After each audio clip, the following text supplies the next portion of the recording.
Батбаянгийнх ам бүл дөрвүүлээ 3 өрөө байранд амьдардаг. Цахилгааны сарын төлбөр нь 25,000 төгрөгөөс дээш гардаггүй байна.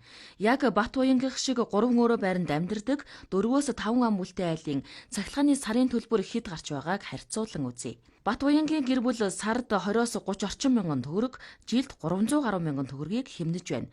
Гэхдээ мөнгө хэмнэн гэхээс илүүтэй хүүхдүүдээ аривч хямгач болгон өсгөж байгаа нь илүү чухал юм. Эцэг эхчүүд хүүхдүүдээ ярьж өглөж биш, үйлдэлээрээ үлгэрлэж харуулах нь илүү чухал гэдгийг эдний гэр бүлээс харж болох юм а.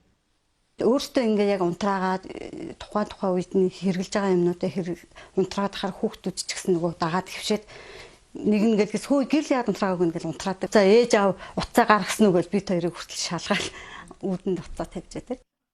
Ээж аавынх нь үйлдэл хүүхдүүдийн оюун ухаанд бүр зуршил олон үлджээ. Тэд илүү цахилгаан хэрэгэлсэн эсвэл тогоо салгаагүй орхисон л бол буруу зүйл хийж байгаа юм шиг санагддаг тухайгаа ярьж байна.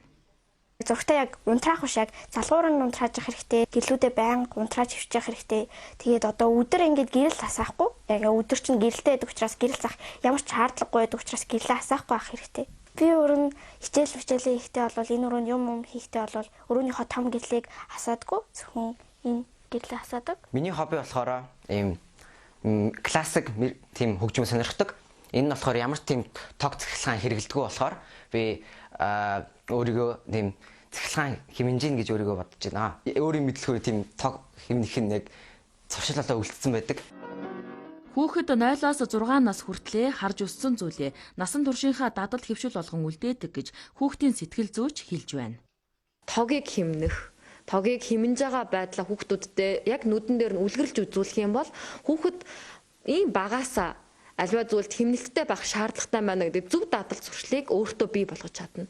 Тэрийг бид нар аль хэзээ өсвөр наснд хүрсэн багт нь чи одоо зургатаа унтраа, чи битгий одоо тогоо хэмнэх хэрэгтэй байна гэж хэлэхээс илүү 0-6 наснд л энэ үйлдэлүүдийг хэвшүүлээд сургацгаад л хангалттай байдаг. Энэ нь бол цаашдаа насан туршид нь тухайн хүүхдийн үйлдэл болоод хувирчин. Эргээд энэ нь өөрөө өөрийнхөө хүүхдийг хүмүүжүүлэх арга барил нь болж хувирна гэсэн.